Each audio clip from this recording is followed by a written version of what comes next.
What happened to Kimi Raikkonen in the Chinese Grand Prix? Oh wait, Kimi Antonelli.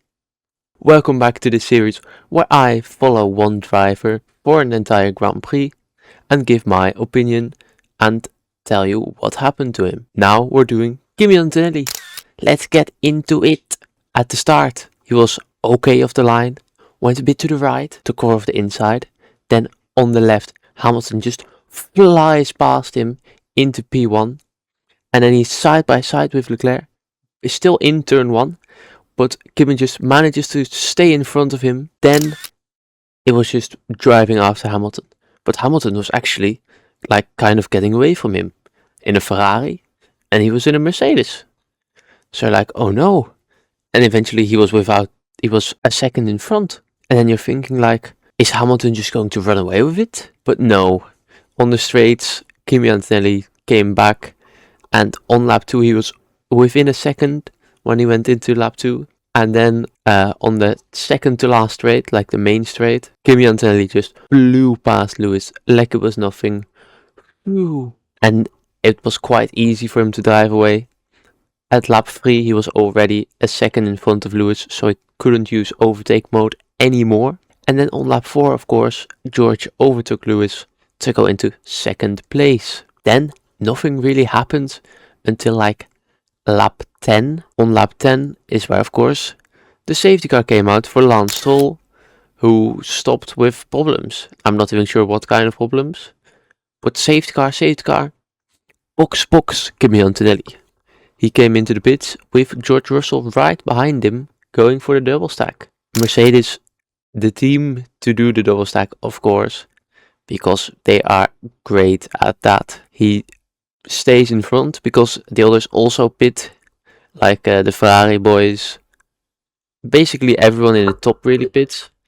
Colapinto is the first non-pitter. So from lap 11 he's behind the safety car, Kimi Antonelli, until lap 13. On lap 13, that's where the safety car lights go out, and he can hold the pace. Warming up the tires, and then just after the exit of the second to last turn, he hits the gas, and he goes.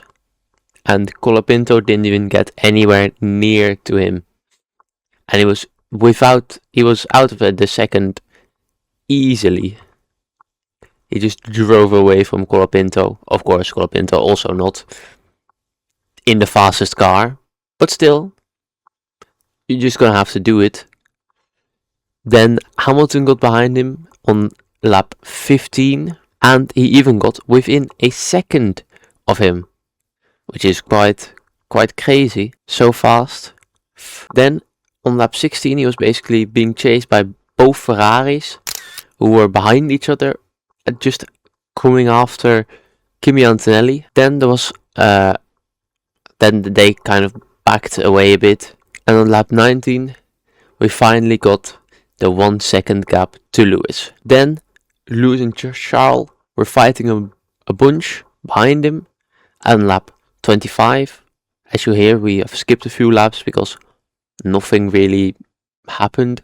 Then Charles was in front on lap 26, and then Lewis was in front for a few seconds on lap 26, and then Leclerc was back in front, and then he stayed in front.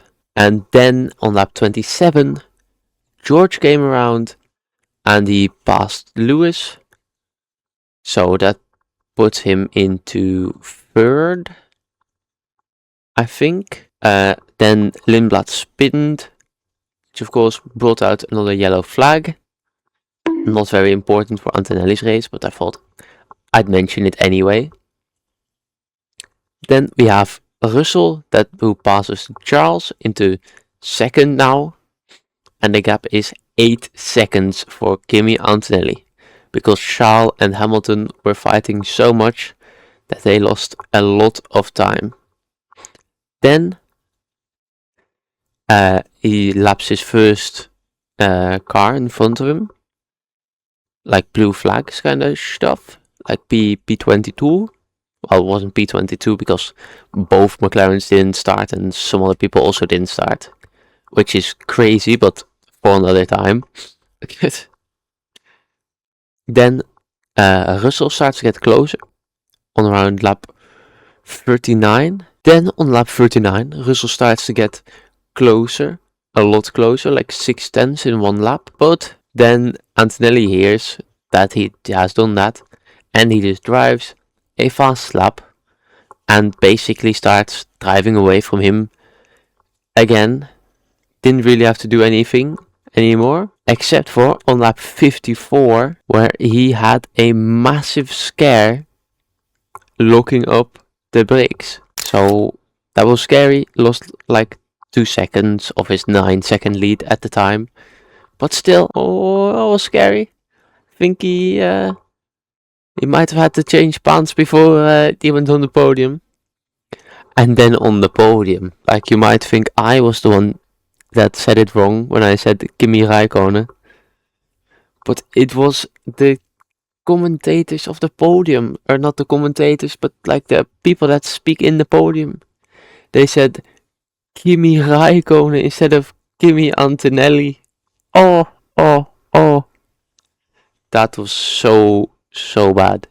For his maiden win, Kimi Antonelli's maiden win, and you get called someone else's name. That must hurt. Must really hurt. But I think he'll be happy with winning the race. I think he couldn't really have done much more. Had an amazing race, an amazing win, did everything right. So for me, he had a 10 out of 10. I hope you enjoyed, and I hope I'll see you in the next one. Like, subscribe, comment. Bye!